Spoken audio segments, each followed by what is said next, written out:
Hey everyone, happy Monday to you all, and I wanted to update you on something that happened last night that I think is very fun and exciting. I hope you do too. I'm a little tired because I was up very late last night going down a Ancestry rabbit hole that did not involve me at all. So let me tell you the story. So I get a lot of help from people like yourself that give me information on the photographs that I post that I didn't know. For example, the other day, I said a car was a Model T Ford, Ford Model T. It was not. So somebody corrected me, and that's helpful, and I appreciate that because sometimes I think I know, I don't know. I really do appreciate not only that you help me with that, but that you're invested in it to the point where you like these photos and you want to contribute as well. So I love that. I love that. And one of those people that has been helping me behind the scenes has been a woman by the name of Anna Wilson. And Anna's been giving me information all the time. She just recently gave me some information on that car photo, but the business that was in the background of that car photograph. And she's been doing that for a while for me. And so I got into these quite a few both glass and film negatives that were taken mostly in Michigan. So it was a collector who lived in Michigan, and he's older now, and so the family wanted to get these photos to somebody, and I luckily was the one that was able to get them. And so I've been posting them along the way, and you probably can see the kind of theme, mostly they're Michigan photos. Great photos, really great photos. So I was looking at, I've cleaned up a lot of the glass natives, but I haven't cleaned them all up. And so I was looking to clean up some more the other day, and I came across three photographs that were really interesting because they were of a fire in a town. You can see the buildings burning and the smoke and everything in this town. And on two of those negatives, there is a woman's name and photographer. So it's Claire Fessenden, I hope I pronounced that correct, photographer. It's etched on or marked on the emulsion side of the negative, her name, and that she was the photographer for this photograph.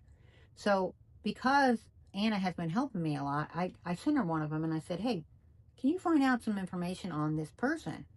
And she came back with some preliminary information, actually yesterday, and she discovered that she was died in California. So that's kind of interesting. Well, so I get re-energized and I start looking. One of the photographs has a building, and on the building is the town name, and the town name is Highland, Michigan.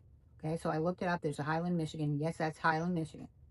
And so, amazingly, or ironically, or whatever word I want to use, I went to ChatGPT and I said, hey, what fire was in Michigan in this time frame? I gave a time frame, which I thought it would be. Okay, and so it came back with information that said that there was a fire in Highland in 1912.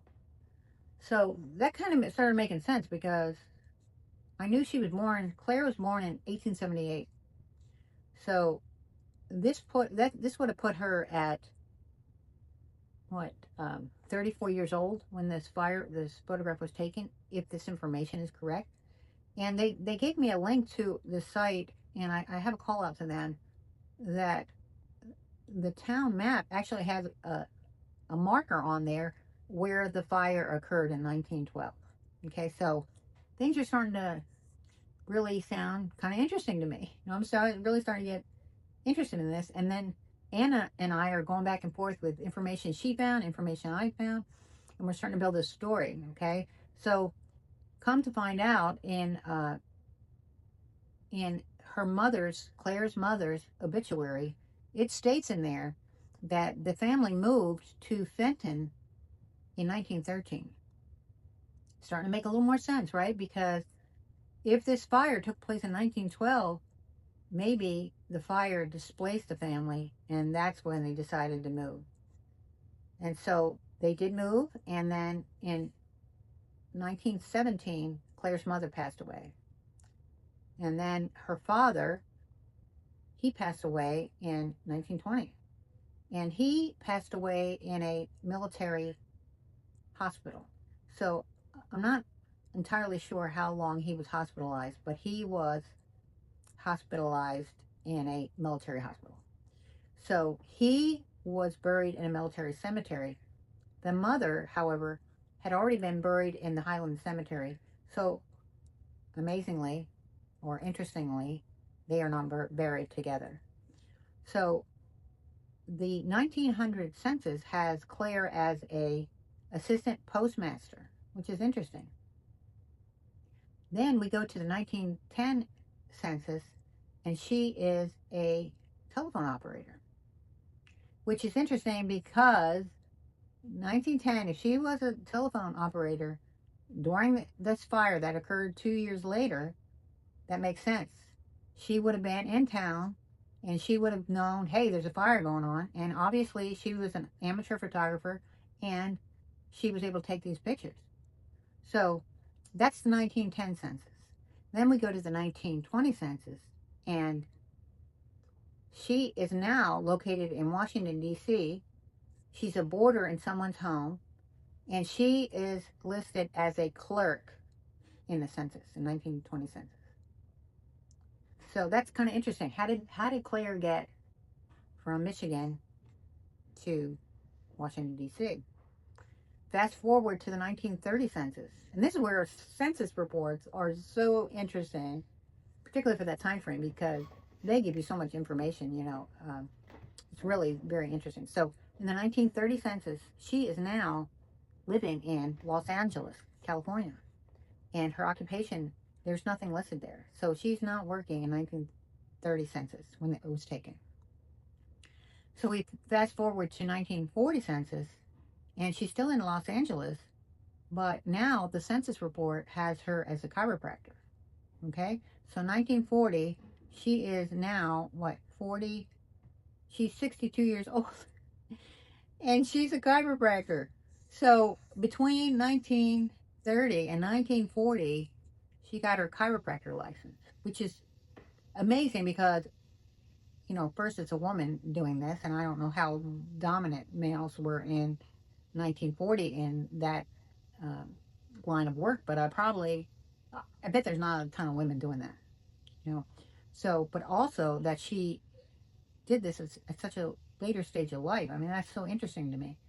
And I see a lot of, the phone records that still list her as chiropractor till later, So that's just such an interesting story to me. She lived to be 99 years old. And, I don't have a ton of information on her. I don't have any pictures of her. It's the first time I'm doing a research on not a person's picture or trying to identify a person by a picture that I have of them, but it's of the pictures that they took. And so there's a historical side to this, and then there's a human interest side to this. I just find so fascinating. And she seems like such an interesting person. I just would love to know, how do you get from Michigan, you're a assistant postmaster, you're a telephone operator, then you become a clerk in DC, go to California, and become a chiropractor. The story of her life, I just want to know so much. But I really appreciate Anna's help on this, and I do have a call into this place in the town to find out, like, is this really the same fire, and what information they can give me on her that might be in local newspapers that I can't find on newspapers.com. So hopefully they'll get back to me and give a little more information, make this story a little more well-rounded. But I just find it absolutely interesting, and I'm down this rabbit hole so much I can't. I was up so late last night just trying to find more and more information, and it's just, to me, so exciting when you kind of crack that code on these things and find out some really interesting stories.